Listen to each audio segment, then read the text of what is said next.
今回の産業まとめ。受け狙いの政策乱発？自ら作ったルールを破壊？若者抜擢は野党への対抗？韓国政府が世間を騒がせる発表を連発し、これは大統領選挙を睨んだものではないかという憶測が飛び交っています。まず、韓国政府と韓国電力公社は、7月から9月分の燃料費調整単価の算定内訳を公示しましたが、事実上の凍結となっています。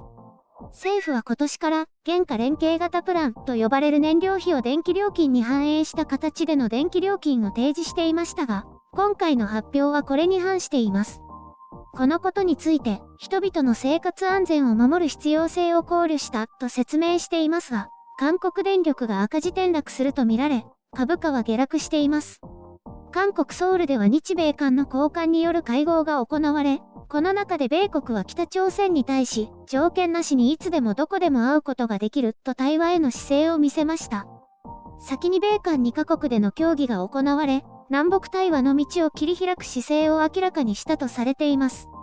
米朝関係が改善すれば南北対話が進められるという期待もあり、統一部は韓半島平和プロセスの進展に意欲を見せています。ムン・ジェイン大統領は、大統領府政務秘書官、青年秘書官、教育秘書官人事を発表し、中でも25歳の大学生を抜擢したことで注目を浴びています。これは野党の国民の力で若干36歳の党代表が選出されて話題を呼んだことを強く意識した人事ではないかとの憶測が飛び交っています。政務秘書官にも議員経験のない40代の弁護士を抜擢していて、若年層からの支持を狙ったものではないかと指摘されています。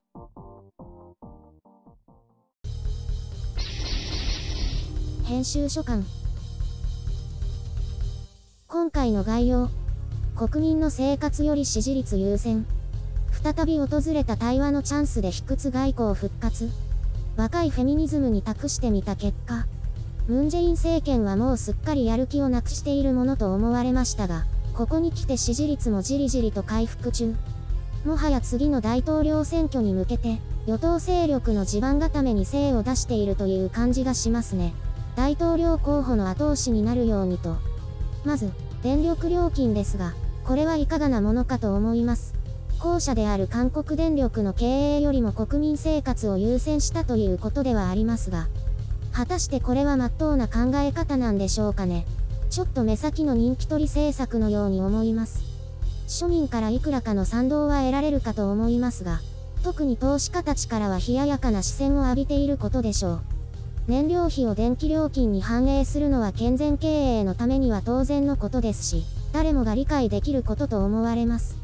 ちょっとこういうものを意図的な政治の道具として使うのはどうかなと思いますが、まあそういうのもありということでしょう。ただ、こんな短期的なことをやっても次の四半期では状況がどうなろうと値上げを断行しなくてはならなくなったと思いますけど、経営を悪化させる先延ばし政策ってやってはいけないことでは、現段階で脱原発も進めてグリーンエネルギー推進とか、ちぐはぐ度が半端ないです。次の対北朝鮮問題ですが、これは韓国政府はさておいて、米国バイデン政権の問題ですね。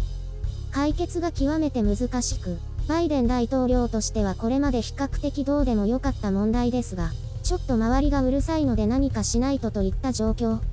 トランプ前大統領にもちくりと皮肉を言われたことが影響したかどうかわかりませんが、とにかく何か違うことをして前進させようとしているように感じます。北朝鮮がちょっと対話に向けたシグナルを出したので、それに敏感に反応し、とにかく対話をしようと呼びかけ始めたわけです。悪いけど餌をぶら下げられた犬のような反応。でもこれに飛びつくしかないのが今のバイデン政権の現状ですね。無条件にいつでもどこでも会いましょうって、偉そうに言ってはいますが、見方を変えれば、北朝鮮様のご都合に合わせます、といったところです。私はこういう卑屈な外交は評価しませんよ。韓国政府としてはこれは絶好の機会で、北側にはこれは私たちが導き出した成果だと主張したいところでしょう。公には言わないですよ。もちろん、そんなこと言うと日米から何言ってんだとか、手柄の横取りかなんて言われますから。ともかくとして、対話への道筋がほんの少しでも開けたわけですから、ここにクムガン山観光再開やケソン工業団地再開をねじ込みたいというところでしょう。これこそ与党の大統領候補への強力な後押しになりますからね。北朝鮮だってどうせなら冷たい保守よりは、南北関係にやる気のある左派の方がいいでしょう。この韓国政府の対応ですが、北に対してはもう下手に出るほかないんですよね。国民としてはあんな大統領の姿見たくないだろうけどね。あ、支持者はそうでもないのか。あまりに卑屈に見えるんだけど。譲歩や妥協を重ねて統一に近づいたところで何の意味があるのやら。どうせ統一なんてできないのに。最後は若者の抜擢か。これはもう笑っちゃうしかないよね。見えすいたパフォーマンス。もちろん政治にそういう側面が必要というのは理解しますけど、いくらなんでもこれはね。報道によると、このために大学は休学するんだって。そんなのでいいのかな？本人の選択についてはとやかく言いませんけど、なんで学生選ぶかな？実力さえあれば若者たちにもチャンスがあるというよりも、若者を政治の道具として使ったなと感じるのはひねくれた見方かしら。私は逆に不公平な感じがしますけどね。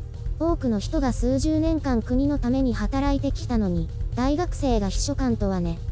韓国ネットはどうせ保守の人たちだろうけど、政治賞だとか、そのうち高校生や小学生の秘書官が誕生するなにて言ってますね。ちょっと過去の記事を見たけど、行き過ぎた気持ち悪いフェミニストのようですけどね。まあこういう存在も必要なのかな。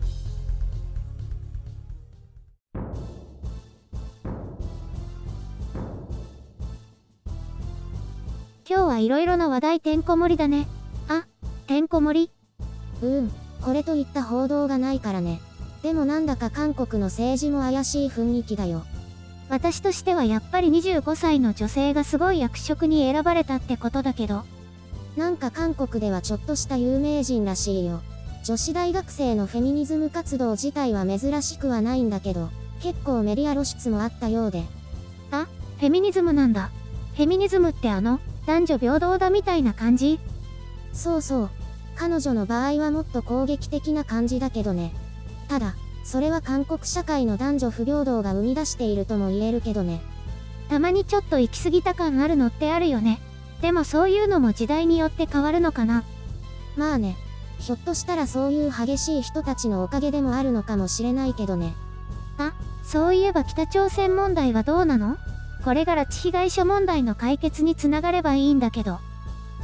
白雪さんの数少ない興味がある国際問題ね。だってほら、もう時間が限られてるから、何かこれもある日突然ババーンって解決したりしないのかな？最近の報道を見ている限りでは水面下で動いているような話は聞かないね。残念ながら。ほら、北朝鮮もあんな状況だから。あ、新型コロナってこと？どうなんだろうね。実情はよくわかってないけど、強力な措置で制御してるんじゃないかな。中国みたいな感じで。もしかして本当に感染ゼロとか？1年以上外界との接触を断ってたら可能かもしれないよ。一時期の台湾とかベトナムのようにかなり抑えられてるかも。変異株とかも入ってこないし。ただワクチン接種は全くと言っていいほど進んでいないからね。これから気をつけないとダメだろうね。で、拉致問題はどうなるの？協議できる状態じゃないだろうからね。電話で何かしらしてるのかな？オンラインミーティングとかできないのかな？できそうにないよね。何使うの？ズーム？さあ、それしかないんじゃない？あれかな？音声だけかな？回線速度遅くて。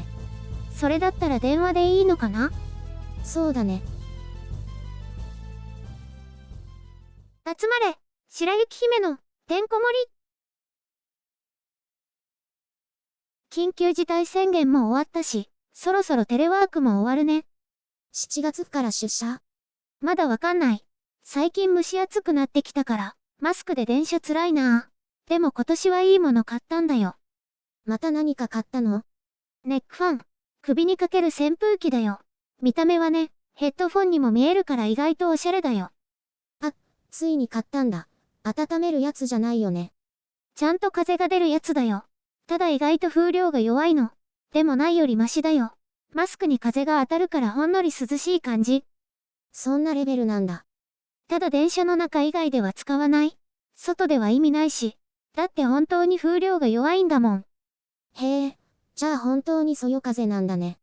手に持つハンディ扇風機はちょっと面倒だし、センスでパタパタするのはちょっとおばさんっぽいし、やっぱりこれ買ってよかったよ。